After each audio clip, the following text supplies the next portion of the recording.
Hey everybody, this is Rick with Let's Level Up, and I'm really excited to bring you the game that we're going to review today. It's from Looney Labs. It is brand spanking new. I say that this is actually an enhancement or a different take on a game that's been on top sellers for years now. I'm talking about a card game where the rules change every turn and the victory conditions change every turn. That's right, I'm talking about Fluxx. So recently, Looney Labs has decided to create Fluxx the board game. And at first, when I heard of this concept, I kind of thought to myself, why mess with a good thing? Fluxx itself was kind of perfect in the fact that it was so simple, and it was a game that you could play in 5 minutes, drop it on the table when somebody leaves to go to the bathroom in the middle of the game, play a game, and then when they come back, you're already ready to keep going. It was a perfect game for that type of situation. I played Fluxx the board game, and at first it was a little bit different, kind of getting used to everything. However, once you got used to the rules, you developed a real appreciation for this enhancement or this game. Fluxx the board game plays 2 to 4 players. It takes about 20 to 40 minutes to play, and it has an estimated retail price of $30. You can get it at probably your local game store. Take a look at Amazon if it's not there, or Cool Stuff Inc. You can always drop us a line at Let's Level Up, and I can try to help you guys find it if you're interested. This game is awesome. I think it's hands down an improvement over the original. It offers a more rewarding, more enriching gameplay experience where strategy is really going to be necessary in order to beat your opponent. Let's take a look inside the box, and I'll give you our official review. Thanks a lot.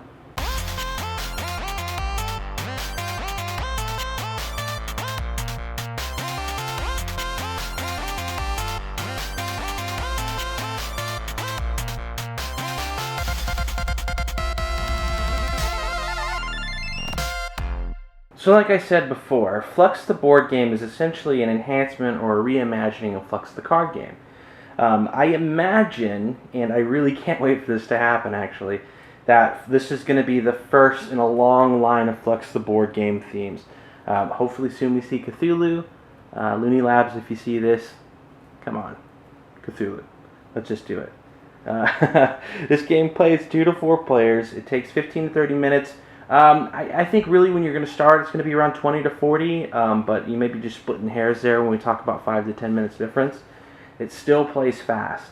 I found when you play with 2 players, you're accomplishing goals quite a bit faster than you are with 3 to 4 players. I think this game is probably best with 4 players. There is a whole lot of strategizing involved when it comes to this game, and I think due to that fact and due to the enhancements and just the mechanics of this game, it is a superior product to the normal Fluxx the card game. Looney Labs has got a great product in this game, and again, estimated price $30. It's not that expensive of a board game for the level of enjoyment you're going to get out of playing this thing. Let's open up the box and take a look at some of the contents. Okay, first and foremost, comes with the rule book. Pretty standard in today's games. However, it's only 3 pages, and it's a very easy way to learn how to play this game. In fact, if you guys want, I wouldn't mind doing a how to play video on this game, just because it's that fun, and I really think it may help. Just some people get the strategy a little bit faster than reading through this guy. Everybody is going to have 3 different character pieces that are going to be represented by a color. Either you get the yellow cube, the blue meeple, the green kind of cylinder, it's almost like a scoring tile or a token that you would see in a lot of other Euro games, or just your standard player piece for red. Each of these has 3 copies of it, and these are going to be what you move around around the board to essentially score things. So let's talk about the board. First and foremost, in all the center of the board is going to have a Fluxx starting tile. You'll notice that the tiles themselves are going to be white backed, and they usually all have a direction that they're going to face whenever you're setting them up. So you just set Fluxx up one way, depending on where you're sitting or what orientation you want, and then set the other tiles up. The game is going to come with an additional 8 tiles. Each of these tiles is going to have one space on here that has the octagon on it, and then the other spaces are either going to have a picture or another special space. I think it's a portal actually. So you can see here this tile is composed of 4 different spaces. There's the octagon, which basically just means that more than one player piece can fit on this square, but it doesn't actually help you when attaining goals. The next is the moon, the money, and then the bread. So essentially, like normal Fluxx, you're going to actually have a goal. And let me just pull one of those out for you really quickly. A goal such as this card here, and this is the Rocket to the Moon card. So essentially, you can claim this goal if you have 2 pieces, one on the rocket and one on the moon. You claim this goal, and then that will count towards your whatever the win condition is going to be, how many ever goals you're going to get. So that's actually something that's going to be a little bit different than the card game. In the card game, generally you win if you can claim the goal that's on the table. In this game, you'll have to claim at the minimum of 3 goals to be able to win. And that'll actually be a condition that can raise or lower throughout the game. So I'm actually just going to move this box over a bit, set our Fluxx tile over, and I'll show you how this is going to set up whenever it comes time to play. You take your tiles, your 8 tiles, and you just kind of make a square around the starting tile, like this. Give them a shuffle first, so that way it's nice and random.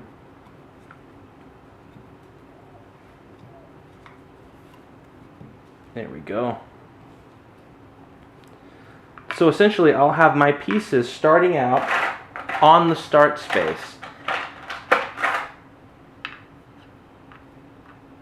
And from this start space, depending on the number of move I have available to me, I can move these guys following the arrows here out of the start space and then start to claim the different, whatever the goal is right now. So let's pause this right here and let's talk about the rules, the win conditions, and the different rules that you're used to in Fluxx and how things changed. And it's actually a really neat mechanic that they've actually introduced with the whole pegboard system. Okay, so the game is going to have 2 different pegboards, and we'll start with the top one first. This is the win condition pegboard. You can see it has a peg right now in the 3 slot, but you can eventually end up getting it all the way up as high as 6. Essentially what you're going to do is at the start of the game, you're going to look through your draw deck and you're going to find the first 5 goals in there. Let's just say that these are 5, really it's 3, but you put that there on the goal space, and these are the active goals. You actually give them a shuffle and put them there.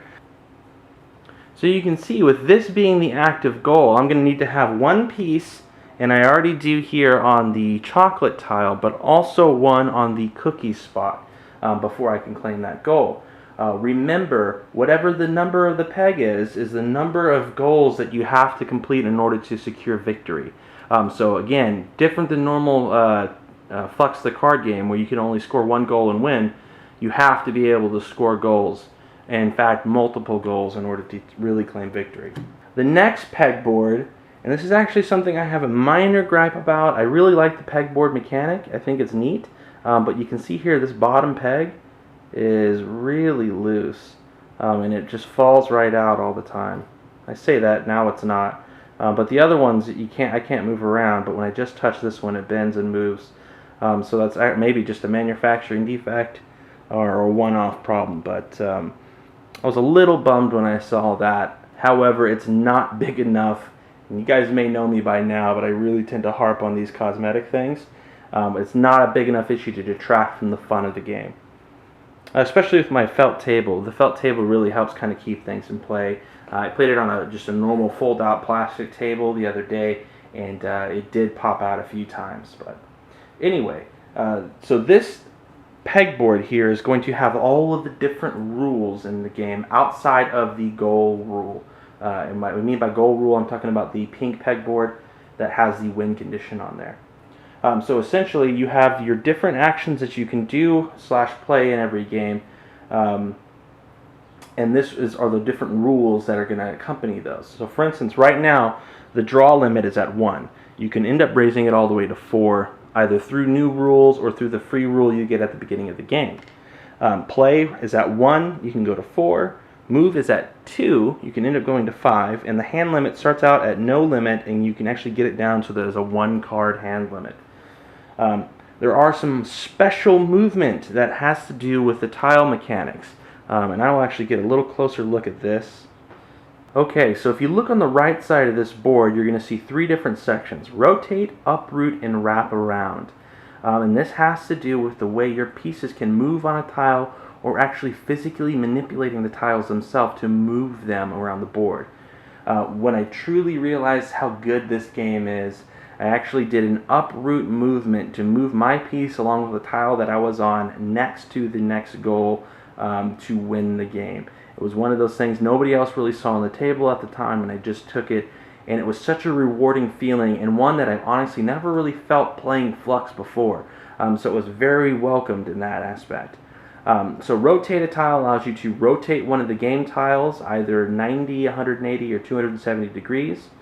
And essentially you use one of your movement to do one of these 3 actions if you can, meaning if the peg is in the yes column, meaning someone has a rule that turned that on.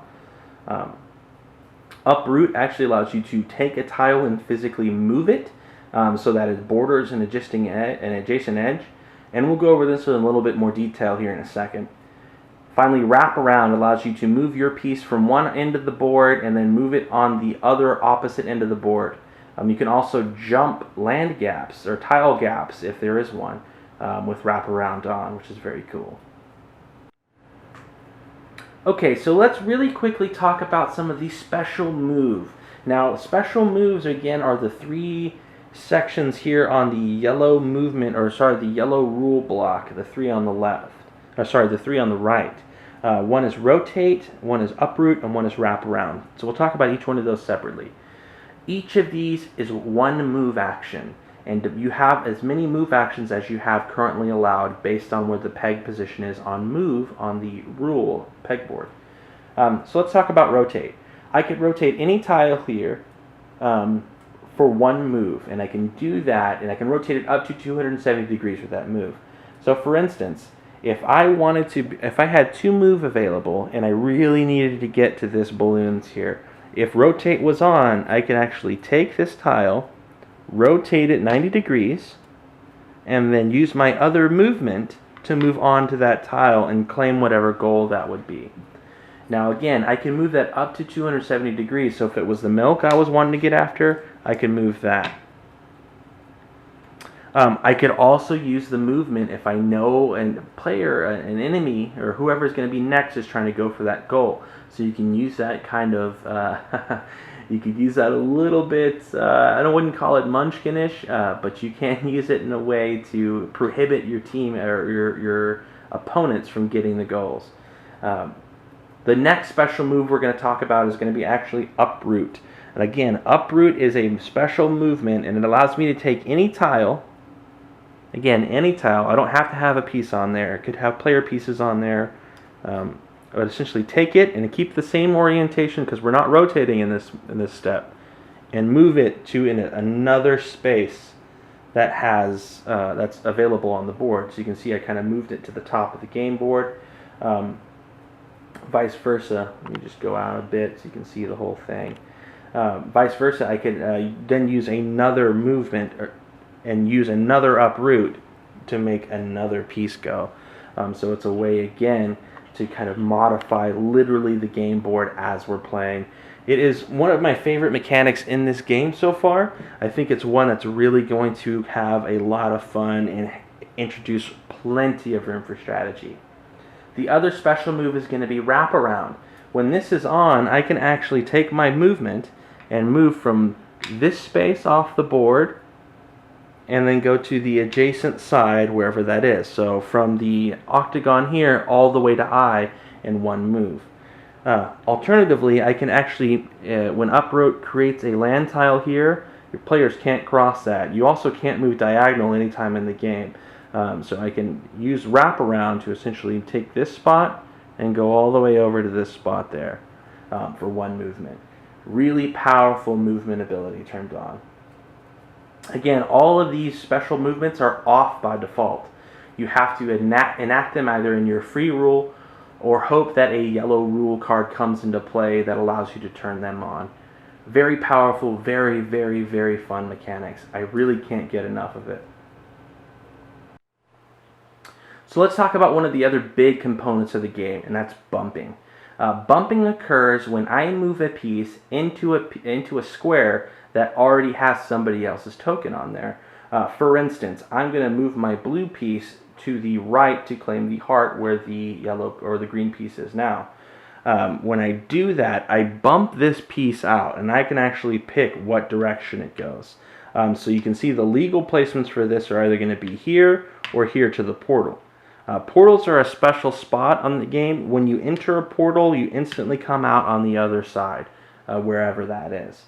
So it's a way for you to essentially bump the player out of the space and into an adjacent space that is a legal space for it to go. There are a couple exceptions. One is the start tile. You can have as many pieces there as you want. The other are the octagons. You can have as many pieces here in the octagon sections of the board. So essentially, if the roles were reversed again and they were to move there, no bumping would occur. Something to keep in mind, you can also bump your own pieces. So it's a way for you to kind of sneakily get another move space, which is incredibly valuable if your move is currently at a 2. Okay, as I stated before, at the beginning of the game, every player gets a free rule movement. The only rule, or game rule, that happens in this phase, this is essentially during the setup phase, is that once a player makes a rule to adjust the peg up one space, a player can't negate that. So if the green player moves draw up to 2, I couldn't use my free rule to move that back down to 1. I could move my draw from 2 to 3, or I could move the move peg from 2 to 3, like so. So it's something to keep in mind. You get one free rule switch at the beginning of the game, and it really is going to help set the tone for how the game is being played. I will say, I would strongly recommend for your first couple games, focus on move. I think that since we're actually moving physical pieces around the board, you're going to be able to get a lot more goals completed the more you can move. Okay, so let's talk about our deck that we're going to have. So essentially, the Fluxx the card game is going to have a deck, and it's going to be composed of 4 different types of cards. Let's talk about each one of these types independently. The first of which are going to be the blue cards, which are the actions. These are cards you can play that do a significant thing. It's very easy. Essentially, you read the text and you resolve whatever it says. So for instance, this action says, "Stop everyone." It says all game pieces not on the start tile must be immediately moved to an octagon space on the tile piece that it is on, including your pieces. The next example I have is going to be trade hands. Trade your hand with any of your opponents. So that's an example of what we're going to have when we have the actions. These are really fun to play, and they can even do things such as switching the color of pieces that you're using with the player. There's quite a few actions that let you do this, and it really it can really ruin someone's day if you move your color, change it with theirs, and then take the goal that they were about to get. A really nasty way to do that there, but fun. And that's what Fluxx is all about, right? Everything is in constant motion. Everything is constantly having the ability to change. So not only are the rules changing throughout the game, you're getting you're getting cards, the goal is changing, but even your actual color can change in Fluxx the board game, which I think is huge. We've already kind of touched on the pink cards, which are going to be the goals. Anytime you have a goal, you can play this during your turn for one play and add it to the stack that is the goal. So if I were to play the rocket to the moon and add it to the stack, the chocolate cookies are no longer the active goal, rocket to the moon is. So we'd have to first claim rocket to the moon, and then chocolate cookies would become available again. There's another goal, chocolate extravaganza. So you can see that they all represent one of the tile pieces here, or rather 2 of them. So essentially I'm going to have 2 pieces on these tiles in order to claim it. Of course, they bring back what makes Fluxx Fluxx with the rule changes. Here are a couple of examples of rule changes. Move, peg, and discard This is move faster. You essentially move the peg, move the move peg forward 1. So right now it's at 3. If I were to play this card, it would go to a 4 move. And I thought I had 2 rules in here. I must have dropped it. Oh well. The next type of card is going to be Leaper. Leaper is actually very cool. Leaper allows me to take this and, as a play, leap one of my figures or one of my tokens to this space, which is really cool. While we're talking about Leaper, let's go ahead and talk about what happens when there is already a piece on that. Essentially, if I play a Leaper, there's a special condition. If I play a Leaper on the money, and let's say, let me just get here. So I'm going to play Leaper on the money, and I am green right now. What this allows me to do, and this is kind of a poor example just with the way the table placement is, but I play the Leaper, and I take one of my pieces, and I leap over to that spot. If there's already a space here, rather than the normal bounce back, which we'll talk about in a second, it'll actually shift their piece all the way back to start. So for example, if I leapt to the heart, and I had a piece here, and green left there, it would move me all the way back to start. Okay, so my official review for Fluxx the board game. I've given you kind of a 1,000-foot view of how the game is played. Again, the rules are extremely simple, and if you'd like to see a how to play video, I'd be more than happy to go into more detail on how this game works and some of the more interesting mechanics. This game itself, I think, is awesome. It is really, really fun to play, and it's something I think that you can get really the whole family in on, or your whole gaming group. Easy rules, really good for replayability, and you're gonna have fun when you're playing it. What really makes this game stand out from the card game is that it offers a much more, in my opinion, rewarding player experience. The games take a little bit longer, there's a little bit more intricacy in what I can do on my turns, and it offers a more satisfactory victory, I think, when you win in this game. Overall, I think for the price, Fluxx the board game is one that you've got to get on your shelves. Super fun, highly, highly recommended. I'm going to give it a 9 out of 10, which is a pretty big score coming from us. The pegs aren't perfect, and the game itself is, I think really a stepping stone into some of the other more favorite Fluxxes. But it's there now, and it's really good. So check it out at your local game store. Pick it up online if you want. Please, if you like this video, shoot us a like at the YouTube box. Send us a comment on Facebook or on Twitter. We're at Let's Level Up, and then on Facebook it's going to be letslevelup.net, D-O-T-N-E-T. Really thank you guys so much for your feedback. I hope you enjoy the game, and I hope this is one you really think about picking up because it is awesome. Thanks so much, and game on.